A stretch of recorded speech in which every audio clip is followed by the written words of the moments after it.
Hi friends, আবার এসে গেছে একটা নতুন রেসিপি তোমাদের সঙ্গে শেয়ার করার জন্য। আজ তোমাদের সঙ্গে শেয়ার করছি চিকেন স্টু। দেখতেই পাচ্ছ প্রেশার কুকারে আমি শুকনো লঙ্কা একটা ছিঁড়ে দিয়েছি আর তেজপাতা, তো আর কেটে দিয়েছি এর মধ্যে পেঁয়াজ কুচানো আর রসুন কুচানো। এইটা একটু ভালো করে হালকা আমি ভেজে নিচ্ছি, আর তার মধ্যে কি আনাজ দেবো সেটাও তোমাদের সঙ্গে শেয়ার করব। তো আনাজের মধ্যে দিয়েছি পেঁপে, গাজর, আলু আর টমেটো কুচিয়ে, আর এদিকে রেখেছি আমি বিটও খানিকটা কুচিয়ে রেখেছি। দেখো পাতলা পাতলা করে বিট কুচিয়ে রেখেছি। তো এই সব আনাজগুলো আমি প্রেশার কুকারে দিয়ে দিয়েছি। দেখো দিয়ে আর একটু নুন দিয়ে দিয়েছি, পরিমাণ মতন নুনটা দিয়ে ভালো করে একটু মিলিয়ে নিলাম।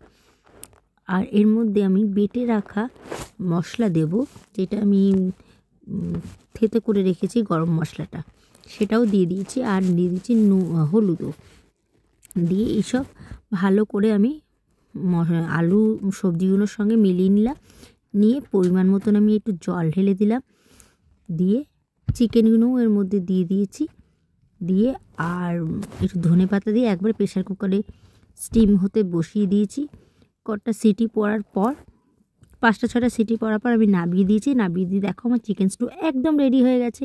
তো ভালো লাগলে অবশ্যই একটা লাইক করে দিও, একটা কমেন্ট করে দিও, সাবস্ক্রাইব করে দিও। আজকের জন্য টাটা।